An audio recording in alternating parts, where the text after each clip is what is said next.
Will you kick it with the neighbors, homie?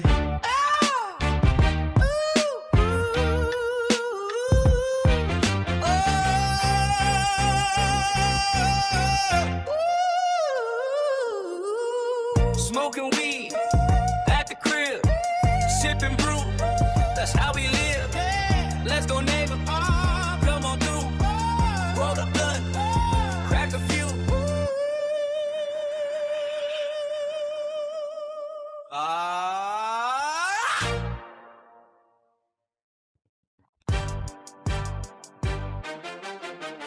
Welcome back, KWT and family, to another episode where we're stepping right up to the edge of sanity, huh, Rooster? Yeah. Also, welcome to our face reveal. Yeah, welcome to that. Yeah, no polite daytime small talk today. No, we're going We're here into to some heavy stuff. Yeah. unpack some thoughts you only really whisper to yourself when it's dark. Weird experiences, glitch in the matrix moments, theories that sound completely, I guess, unhinged, cuckoo, a little crazy. But when you stop and think about it, it's definitely something that sticks. So kick back, relax as we take a leap down a rabbit hole. Yeah, tonight we are going to talk about some phenomenons of perception and reality. Like feeling that your reality is kind of just rendering in real time. Nothing is really real. It's just background noise, or people are just side characters, which it gets into like that's kind of what causes main character syndrome, I think. And like survival instincts, right? Things that your body does without you kind of even knowing it. It's just an automatic ancestral Personal reaction. choices to break from the mainstream that we view as mental health illness. Friction by trying to break from the scripts. Yeah, friction from breaking from society scripts and stuff. These are all interesting ideas and theories that keep some people up at night, truly right? Believe that all of the hundreds of people around you have a current existential dread, a current childhood memory, a current song that they like, for the last time you were in a traffic jam. Right. Like they're just avatars filling a screen to you. The concept of Sonder. Sometimes they are. I mean, with how hyper automated today's society is, can you really blame anyone? I mean, for thinking that we live in the Matrix? No, not at all. Everything just is so fast, and people don't interact with each other anymore, right? Capgras delusion. Some people can't help but think they're living in the Matrix. I wouldn't want to have to look at my mother and not feel any type of emotion towards her. Or just not real. Yeah, your mother, your loved ones, anyone that you're close to. That's an interesting, example of a weird mental thing of reality is, Capgras delusion. You kind of fail to bridge the gap of recognition and emotional attachment against like loved ones and people that you've known for a long time, and it kind of forces you to, like, your reality of them is that they're imposters. They're not real. They're just a clone of someone that you recognize, but the connection isn't there. It's like Cosar syndrome. The idea that one's own self is dead, like you just don't exist in a world full of people existing.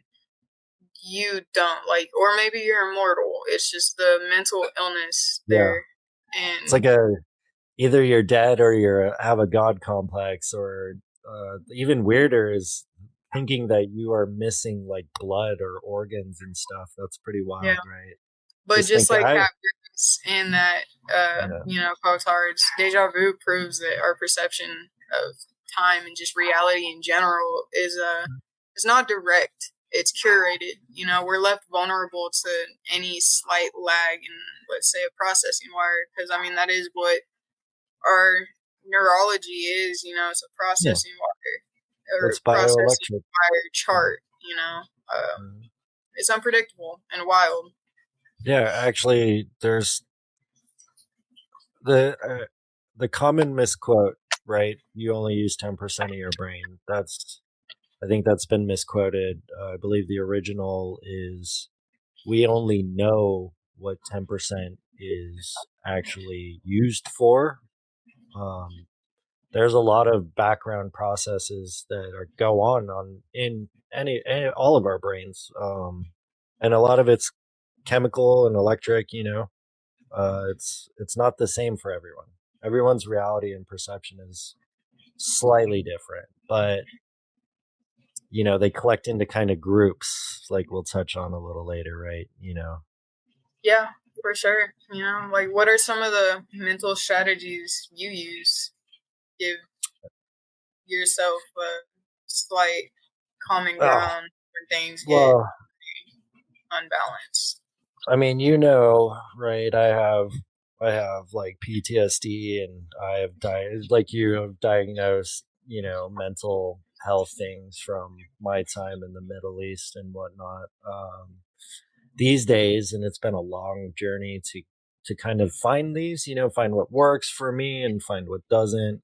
But I like to this is something I've been kind of obviously, when before I moved out here, I didn't really have a routine. It wasn't that good. And you saw how miserable I was. It wasn't showing very much, but you could tell I wasn't as happy as I could be.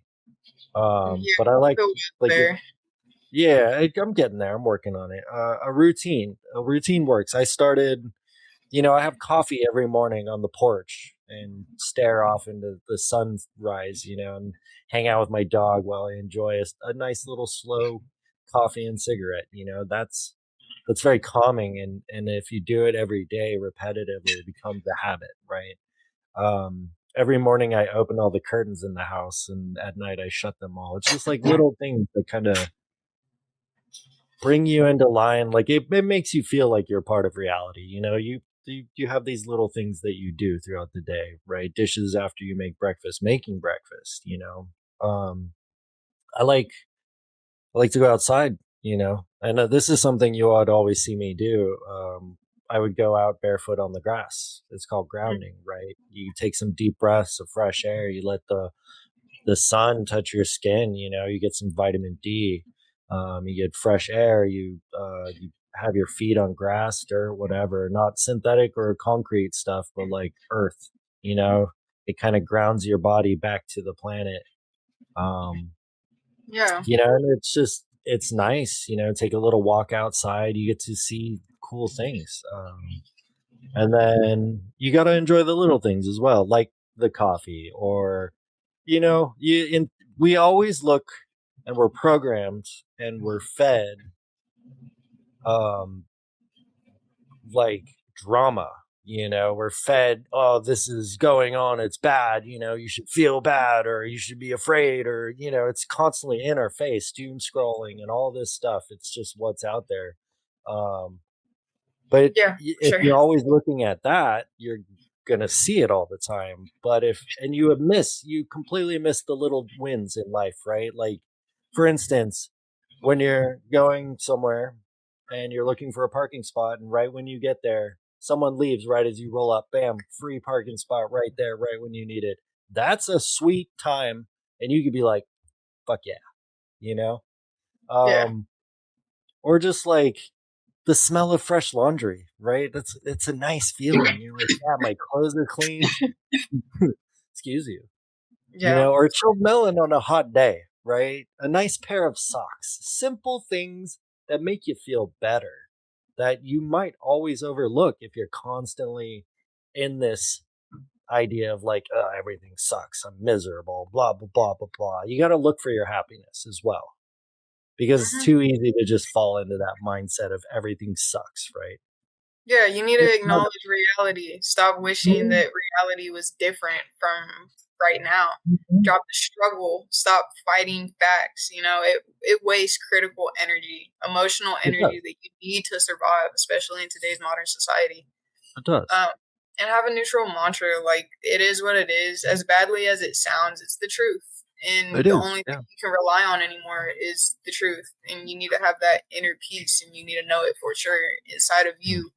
Your body will let you know. Your mind and your body will let you know. And then just Simon's a good mantra too. Because if you just accept everything around you, it allows you to respond to the situation instead of react out of bounds to it.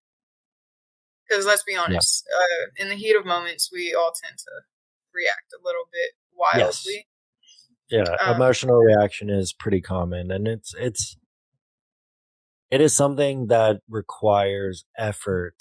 That is a trained thing to not. And having anxiety is really hard. Anxiety is treated as a really big major chemical error in today's just hospitals. Right, I guess people get told their brain's misfiring. Like you have too much of one chemical or not enough of this one. But in reality, in some cases, anxiety is an ancient radar. It's been used for 300,000 years. If you felt the sudden unexplainable knot in your stomach while walking, common sense says something's not right. Like turn the other direction or something. Walk faster. It meant something's not right. And people survive by listening to that gut feeling of paranoia. Into today's 21st century, and you're sitting in an office scrolling through your phone, your brain's not, there's no predator around, so your brain panics. It's trying to find a reason to feel like that. You're not sick. Your body just knows you're in an unnatural environment. It's screaming at you to run. Right. It is. And like generalized anxiety, everyone feels that at some point or another time. Yeah, it's that fight or flight, I feel weird. And then, like the chemical imbalance aspect, a lot of soldiers just have anxiety all the time. Well, that's taking neurological vulnerability and scaling it up. Because that's what modern society is doing. It's taking our emotional vulnerability not just and scaling it on this parametric meter and telling us when we are and are not sick. Like a chronic anxiety. Just having anxiety for no reason. You know what I mean? Like zero reasons. And what I'm getting at is having been deployed and having spent so many years where I'm constantly at that fight or flight level of survivability and awareness, hypervigilance, you know what I mean? That carries over. A lot of soldiers and a lot of people who've experienced heavy trauma and warfare for long extended of time, that fight or flight anxiety kind of instinct it's always on now, you know what I mean? It's interesting. The brain is quite fragile, but also extremely strong, so it's kind of a paradox. But yeah, like you were saying, the hyper scale of it now, it's pretty wild. The neurological vulnerability, it can be abused. It can be programmed. It can be boxed into a certain ideology. Take religion. We're not going to bash on religion, but if you take religion and mysticism and stuff and kind of strip away the divine compass or the mysticism of these things, and kind of look at it from a programmatic standpoint, like a logical standpoint, they start to look like system architectures of control, right? A constructed environment that kind of tells you what to believe and how to believe it. Those are your constraints. Yeah. And then what you can and cannot do, those are your logic gates. If this, then I can. If not, or if this, then I cannot. It's pretty wild, and it touches on things like karma as well. If you look at karma through a lens of a computer, it's simply a balancing sheet for the network of our matrix. It's just an automated background balance script ensuring that data is inputted and outputted equalized across a bigger network.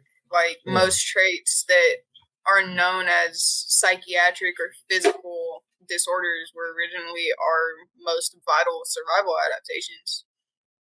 I mean, even modern sociopathic, narcissism, psychopathy, a lot of those are considered like mental evolutions to deal with modern society. They've been weaponized against us, though. They tell us we're crazy. You know, what used to be the anticipation of paranoia that saved us from predators and hostiles, now it's just an endless stream of global threats, outrage, you know, public judgment. That is what we're afraid of. That's where the paranoia comes from now. Yeah. And the brain And treats that's because threats it's become so commonplace. It's so commonplace. Online spaces. Adrenaline that used to flood our body with enough energy to be able to win a fight or flee from danger. And even if we're fighting in danger, we used to be able to win just based off of an adrenaline rush. Now it's used for slacking pings, emails, you know, making deadlines. That's where this constant low-grade anxiousness without the physical release of fighting or fleeing comes in, and it causes more chronic stress and burnout. Dopamine, you know, the drive of dopamine that used to make people forage for things. You know, they sought out resources.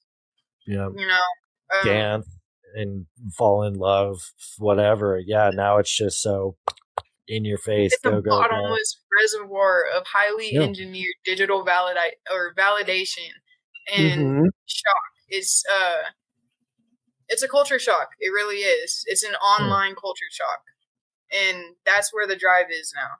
That's where everybody is getting their dopamine rush from. That's what people are focused on, is the media. Trolling people, telling people they're scared, controlling people, fighting online over the dopamine loop's been hijacked, and it's actually causing addiction, and it's causing attention deficits. But nobody wants to take acknowledgement to that. They're just going to call you crazy and say you need to be on medication. Something, yeah.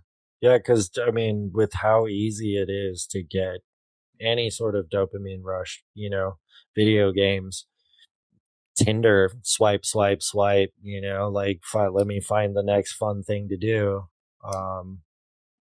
It's just endless. We have so much, and it's oversaturating. You know, you're like burning out your dopamine receptors because yesterday's high is now today's baseline, right?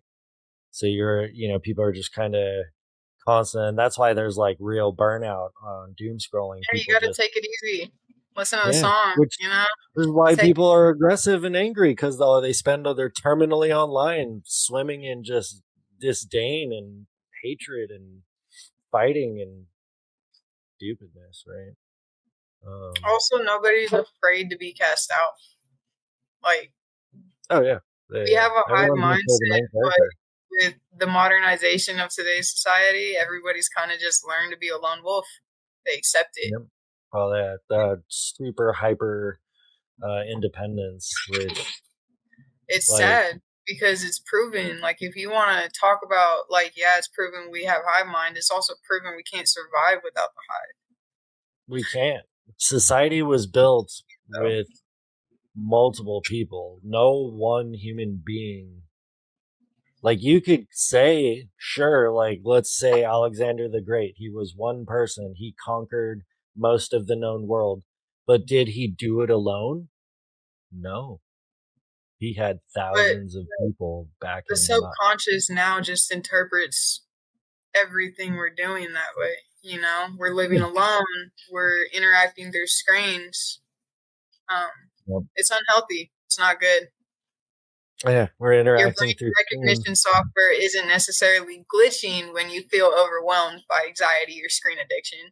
It's doing what it was designed to do, but it's trying to keep you alive in a world that no longer exists. And I think that's where people are driven crazy.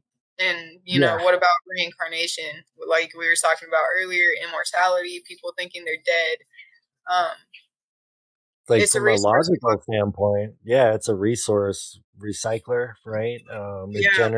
Generating a brand new unique conscious soul from scratch is a lot of effort, right? Yeah. So it just recycles the consciousness into a new avatar. If we're talking like we're living in a matrix, this is more like looking at life through a programmatic lens or a computer programmer lens or logic loops or whatever you want to call them. Yeah, but like you said, it's a data saving recycling protocol. Right. Yeah. When you see lags like a fucking child prodigy sitting there at age 4 playing the piano better than a grown man, you know what's crazy? Just unexplainable phobias. It's not a spiritual miracle. It's a data leak. It's in that aspect, in that idea, sure, the system failed to completely flush the hard drive. Okay, to bleed and through. then before recycling the code into a new one, it I don't know. When you strip away the comforting illusions of daily life, you realize that consciousness is just running on a very unstable operation system. Just like we have certain computer OS, we have one of our own. And human consciousness has been severely unstable, and when you mess with something, you mess with something else. We have all these legacy brains. Right. I mean, not because everything's completely collapsed, just because a tiny rational part of you, it knows that it makes sense, Right, yeah, there's merit to these ideas for sure. It brings you to the question, like, if the universe is infinite, where's everybody else?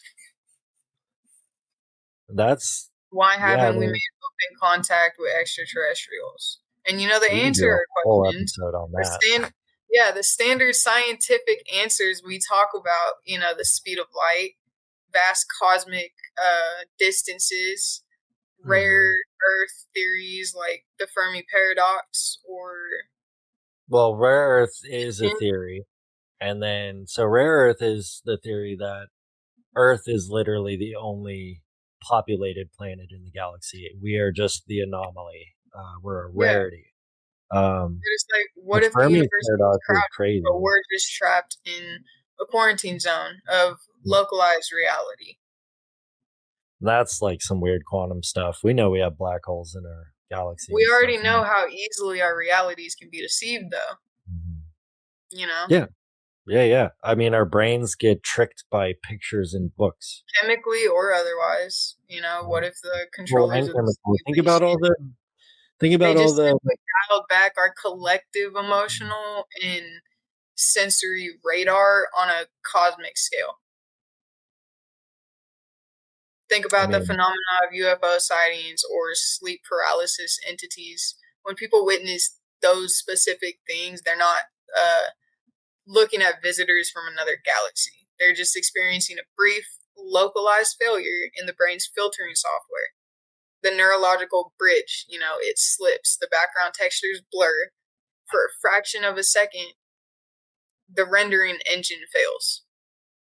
You're seeing the observers, the zookeepers, engineers of the program while it's still running. If you want to see just how rigid a social system is, stop playing the role they assigned you.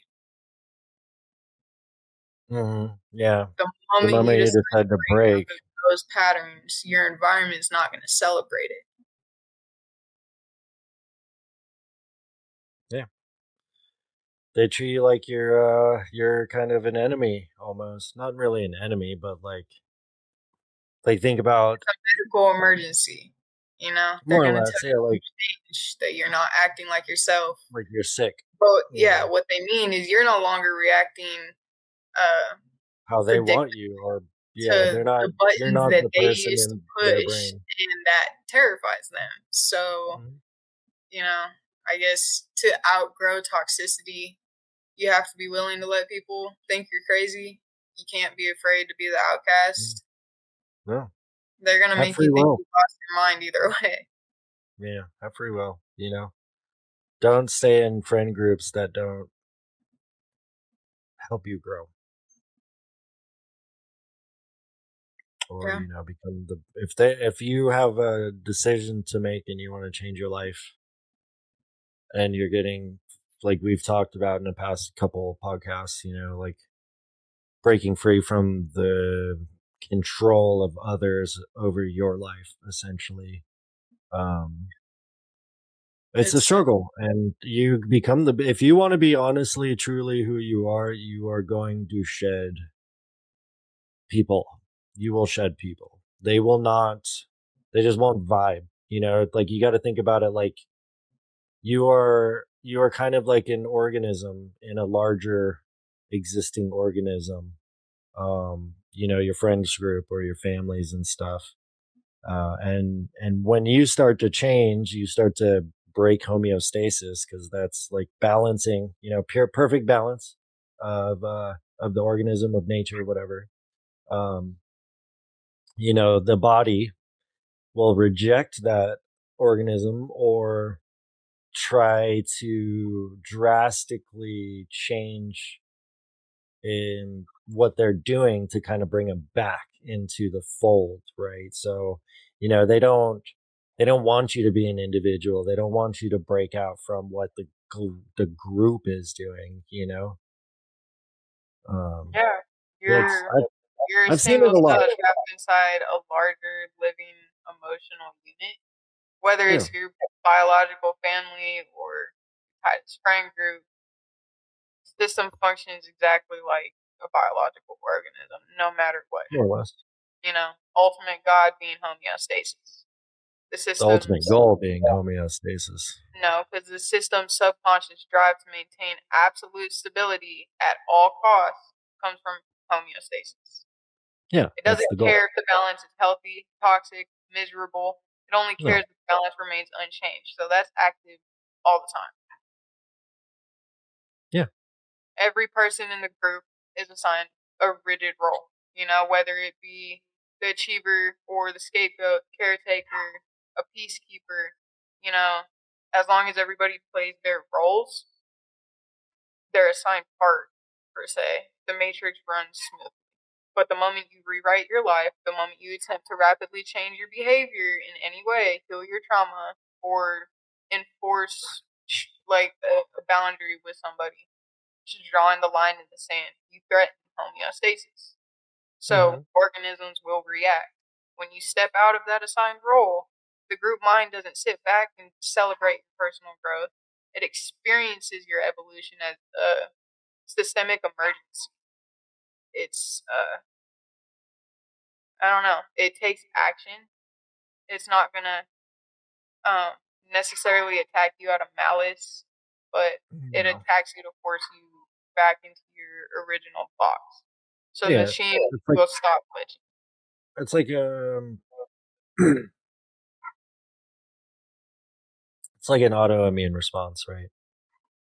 Um, Yep. the moment you try and rewrite uh, any behavior, trauma, stuff like that, like other people react, and they see it as a weird change in your behavior. They think you're, losing touch with reality Psychologists being, call it a change their back reality. behavior. Yeah, Yeah, yeah, because they want it's you a in their it's version of emotional reality, not immune yours. response though. System Hmm. doesn't. Yeah, like I said, it attacks you to force you back into the original box, so the machine can stop glitching. Yeah, Uh, yeah, yeah. it it's predictable. There's stages. It's the guilt overlay.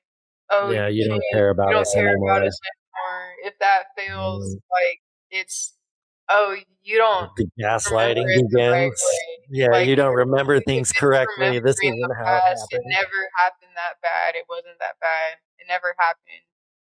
And if you still refuse to comply with the system, it triggers. Hmm. And it's going to label you as unstable. It's going to label you as crazy by Hmm. pathologizing your growth. The group instantly is going to neutralize the threat. They don't have to look at their own dysfunction as long as they can simply agree that you're the one breaking down. Yeah, You're because the that glitch. as long as their version of reality doesn't break, you're a threat to their version of reality when you start to break into your own reality and start to really use your own mind, your eyes, and your brain together and your ears, and you make conscious Yeah. decisions to better yourself, better thoughts, whatever, healthier eating, no more drinking, doing drugs, whatever you want to break away from, the people that are holding you there, you're, they're not always, they might seem like they're good for you because you feel comfortable and safe in your pit of sorrow or pit of misery, the mire of It goes back to disillusion. the interviews, Yeah. like the interview episodes dug really deep into having to make boundaries with people, you know. Oh, my family I barely watched it. talks to me Yeah. because of, the thing, I've had like, to do it which is personally. I've had to hilarious. cut some people Yeah, off. it's hilarious. They have no idea the things I've done in the military. My most of them think I just went camping for 3 years. That's how they process that in their reality because they cannot let go of the version of me that's in their head. You know, I can't have intellectual conversations with most of my families because they think of me as this whatever, the same high school kid that they have a memory of me because they haven't seen me in 30 years, whatever. We're So gonna have to put they're still, bonus episode part 2 aside oh and yeah. answer the questions we asked in the interview for this next bonus episode. Oh yeah, we got to do our what is it, origin story part 2, dive into a little bit They of can who wait we though. We are. can keep them on edge. We can keep them Yeah, yeah, yeah. good. We just do a little bit, give them a little taste. But Um, just thinking about how reality responds when a person yeah, attempts to profoundly shift their life, yeah, because break everybody's a version of generational reality is curse. different. It Yeah. doesn't go smoothly most of the time. Rarely, Mm. the moment you decide to break an addiction, start a radical new path, step outside of a societal expectation, the environment around you orchestrates a series of bizarre, synchronized obstacles. So you just feel like giving up, it pulls you back under. Your car breaks down, an old text, random, like, toxic ex randomly texts you out of the blue, financial crisis happens and you have to go back to sitting in that cubicle for some odd reason, Mhm. the old Or corporate whatever, cage, whatever you do. But, whatever cage, your grill cage, flipping looking burgers, your through the freaking lens of car our wash past cage. episode, Cut Consciousness, these aren't random coincidences. It's the cosmic homeostasis protocol. The simulation operates on massive balance sheets. It's all about our emotional balance. It's Mhm. about the balance of hyperfemininity and masculinity. You know, uh, it just if one avatar suddenly tries to rapidly rewrite their destiny, it threatens the local data distribution, which is kind of Yeah, scary the in local today's economy, ecosystem. right?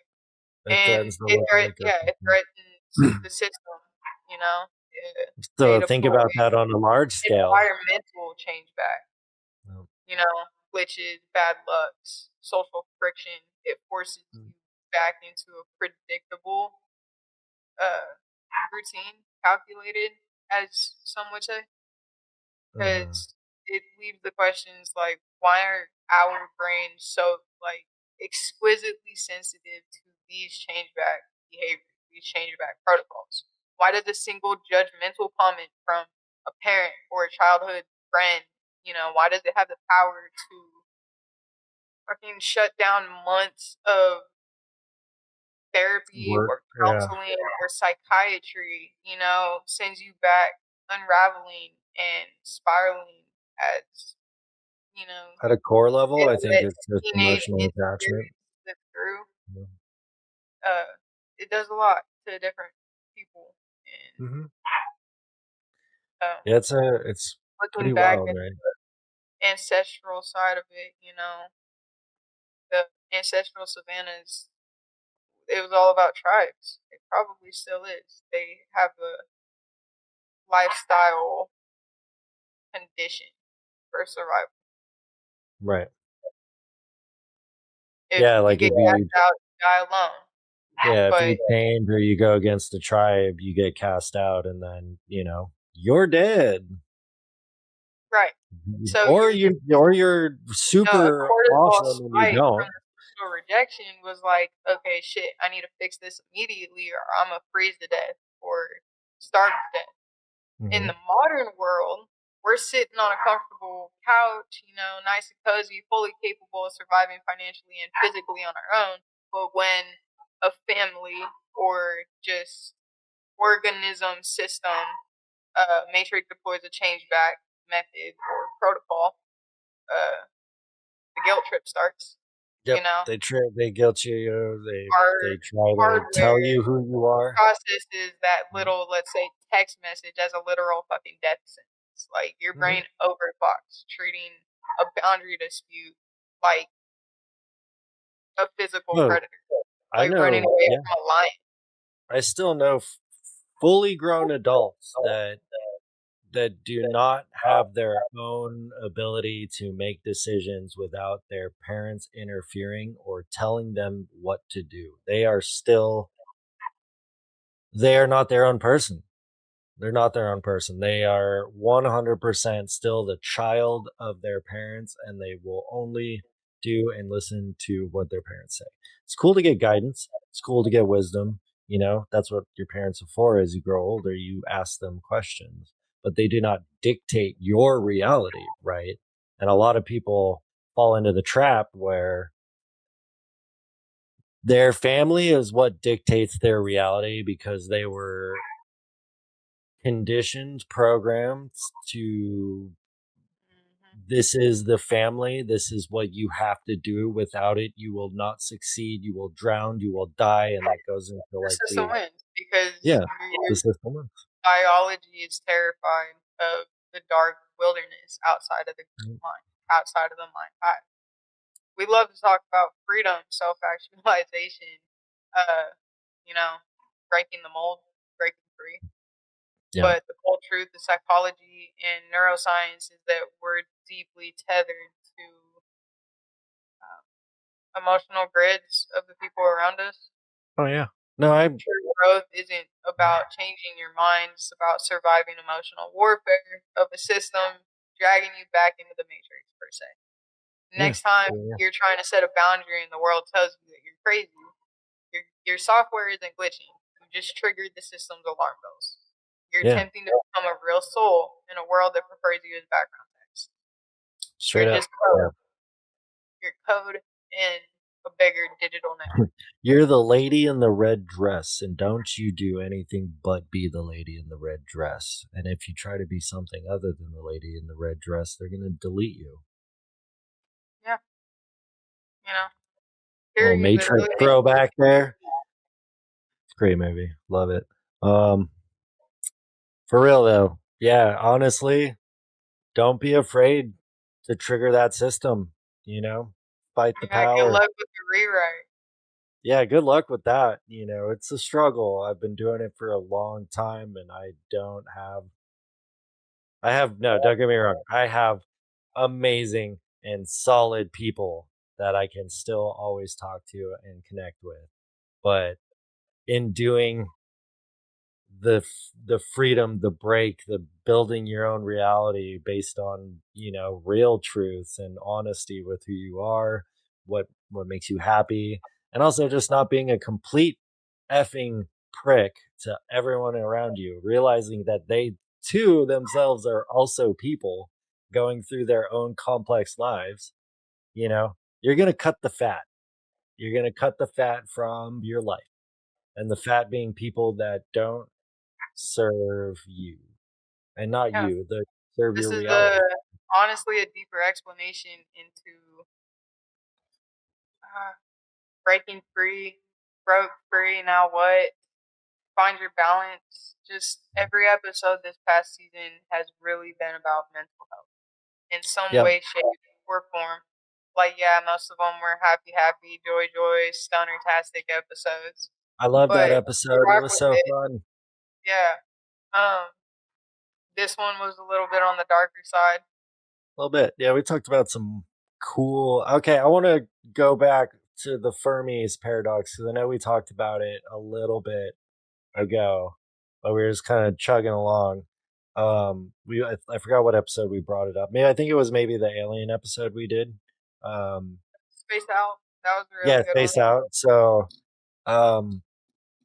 the Fermi's paradox is the one that always gets me the most because it's like the system, like you said, we could be just in our own little box of reality, and the Fermi's paradox is kind of a like the reality, nature, whatever, the cosmos, the fabric of whatever operates this just will not allow us to become not just us, but any other out there entity, species, whatever, simply will not allow us to be spacefaring because we will either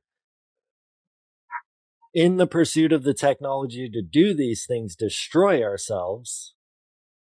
Well, and there's various other reasons, but that's really the main one is, it's kind of like our own doomsday.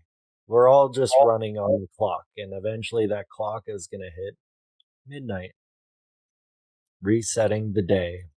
And then a new sun rises on a new empire, a new society, a new program, and then, goes from there. Yeah. Pretty crazy, right? Life is unpredictable, but you can Life only is try your unpredictable. hardest. But when we were talking about breaking free, just know it's financial independence, personal wealth, Mhm.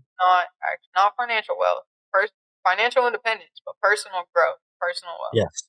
Yes. So Wealth is not measured only in coin. It is, there's a good saying, some people are so damn poor, all they have is their money. I mean, like you were saying in the last episode, actually, the last interview we did with Brandy. Oh, Randy. Yeah, about Oh, how sorry about that. a dead tree will snap in the wind, but Yeah, it a hit my healthy roof. one, For real. yeah, a healthy I had to one's gonna climb up there today. grow stronger. But Grow strong, but grow flexible. yeah, it's You know? flexible and Mhm. You have to have flexibility. You can't just be a rigid, stiff thing, you know? and we were talking about that and find your balance about the Mhm. balance of your emotions and your health and hyper femininity and masculinity. You shouldn't be hyper anything other than like maybe hyped up at a show. Then you can be hyper, get your Well, boogie that's on. But we talked about the hyperness of it yeah, and yeah, how we it's did. Yeah, bad yeah. And the dangers and of that. how people need to balance it more because it's natural. Mhm. Uh, Mhm. yeah, Yeah, that kind of goes into the I'll talk about that one later. yeah, we've Uh covered a lot, but we did. Yeah, we're getting on. I think we're going to end it here. We really appreciate all the support and likes and views that we've been getting so far. Please leave a like and a comment. Let you know what you thought of our first uh, video episode. We got our faces out there now. I know we talked about some pretty wild concepts. These we just like to bat around cool ideas. cool theories. So yeah, yeah. Hope everyone has a wonderful week, wonderful weekend. Yeah. Yeah, Any closing words, Ree? You got anything to say to the people? hope everybody's staying cool. It's definitely been a hot summer down It's in miserable. my It's a area. hot dome. Yeah, stay safe with everything going on, and if you You got look the so comments, stoned right definitely now.